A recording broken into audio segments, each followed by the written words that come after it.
Y hoy uno de esos miércoles en los que nos gusta indagar en el funcionamiento de nuestro cerebro y, como siempre, junto a Raquel Marín, neurocientífica, vamos a insistir en que la buena compañía influye en la longevidad de nuestro cerebro. Raquel, ¿qué tal? Muy buenos días. Muy buenos días, Estíbaliz. Yo creo que el cerebro agradece la buena compañía, ¿no? Tener muchas amistades. Pues absolutamente. Bueno, yo ahora mismo estoy en muy buena compañía.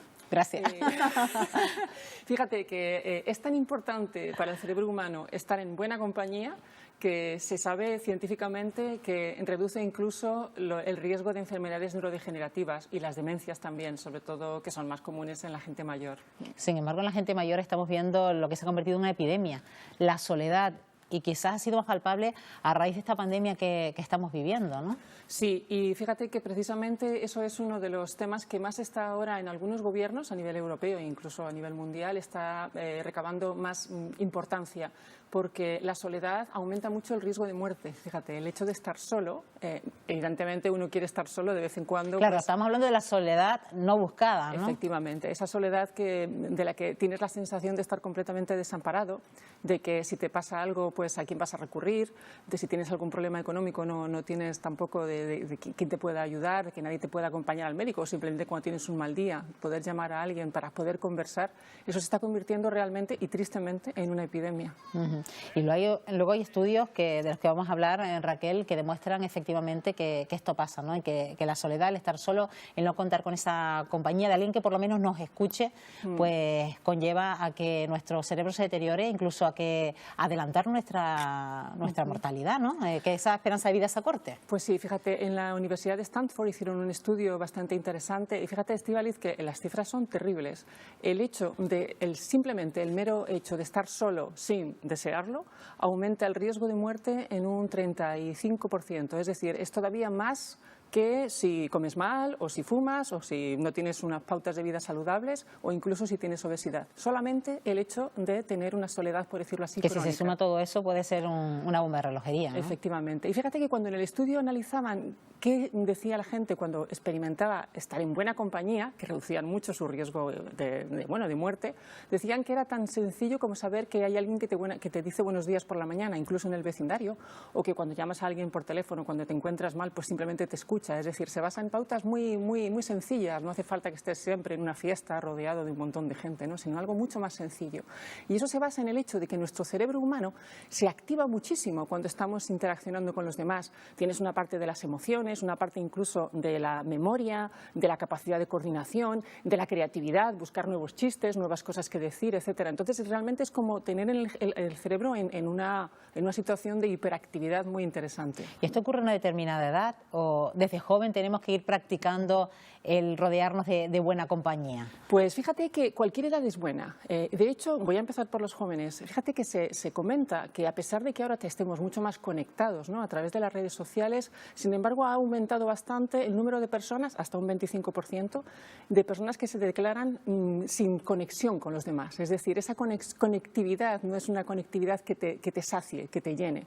Pero donde más se observa que la compañía mejora mucho la calidad de vida cerebral es sobre todo a partir de los 60 años. Es decir, sobre todo en los sexagenarios se observa que, fíjate, visitar a los amigos asiduamente, 2 o 3 veces por semana, reduce el riesgo de Alzheimer en un 13%, solo por visitar a los amigos. Y tiene que ser los amigos, no la familia, porque creas que no, en la familia tenemos ya otras pautas más como... Y otras responsabilidades, otros compromisos, efectivamente, ¿no? Y es algo como más que te ejercita menos en la parte cerebral y cognitiva. ¿Y cuánto influye también el hecho de perder a tu pareja sentimental para quedarte luego solo y precisamente no tener esa motivación en la convivencia, por lo menos? Sí, fíjate que yo doy muchas charlas en los centros de mayores y es uno de los aspectos que muchas veces las personas destacan. Cuando han perdido a su pareja, sobre todo las mujeres, ¿no?, que solemos ser más longevas, muchas de ellas se consideran ya como, bueno, ya aquí llegué, hasta aquí he llegado, ya termino mi vida, etcétera, etcétera. Y sin embargo, cuando empiezan a acudir a los centros de mayores, interaccionan con otras personas e incluso se vuelven a llegar a enamorar. Entonces es una cuestión de que no está prohibido a esas edades, que parece que a veces todavía sigue siendo un poco tabú, ¿no? Al revés, además uno se puede enamorar varias veces en la vida. Y eso es bueno para el cerebro, ¿a que sí? Fundamental. Me acuerdo de una mujer que me dijo que tenía un problema y es que estaba enamorada de 2 personas a la vez, que si ella estaba mal de la cabeza. Le dije que no, que eso también es posible, estar enamorada de 2 personas a la vez, eso también puede ser posible. Entonces, bueno, ellos me decían que cuando empiezan a ir a centros en los cuales también interaccionan con otras personas, incluso desde el lado sexual, por decirlo así, ¿no? Tener atracción para otras personas, lo que hacen también es ganar años de vida y darle vida a los años. Es decir, que de alguna manera vuelves a rejuvenecer y eso también ayuda muchísimo a tener una mejor cabeza, no cabe duda. A veces también se suele ver mal, o también hay muchos tabúes que rodean a esas personas que van a las residencias de mayores porque da la sensación de que sus familias no quieren ocuparse de ellas. Pero si están en la soledad más absoluta, en esa soledad no buscada, quizás es el mejor remedio, ¿no? Porque entrará en contacto con otras personas. Fíjate, esto enlaza también con lo que comentaba antes la entrevista con la psicóloga. Es decir, si tú te ocupas de ti mismo, de alguna manera en tu entorno los demás van a tener tendencia a acercarse más a ti. De alguna manera, el fomentar la autoestima, el tener un mejor cuidado para tu propia persona, ayuda a ser mucho más atractivo o atractiva. Siempre los humanos tenemos tendencia a acercarnos a aquello que nos complementa, ¿no? Que nos alimenta. Entonces, y lo contrario también, es decir, cuando uno no se cuida a sí mismo desde el punto de vista afectivo, muchas veces genera rechazo hacia los demás, ¿no? Es triste, incluso es cruel, ¿no? Porque cuanto más necesito alimentarme de los demás, menos recibo, ¿no? Entonces, siempre hay que empezar por quererse un poquito todos los días, ¿eh? Mirarse al espejo por la mañana, uy, qué bien me he levantado hoy, fíjate, me voy a poner guapísimo. Y si no, por lo menos, a ponerle remedio, ¿no? Evidentemente, ¿no? Eso de estar con la bata de casa, yo digo que la bata de casa, lo justo, la bata de casa te funde con el sofá, ya desapareces, ¿no? Te diluyes, ¿no?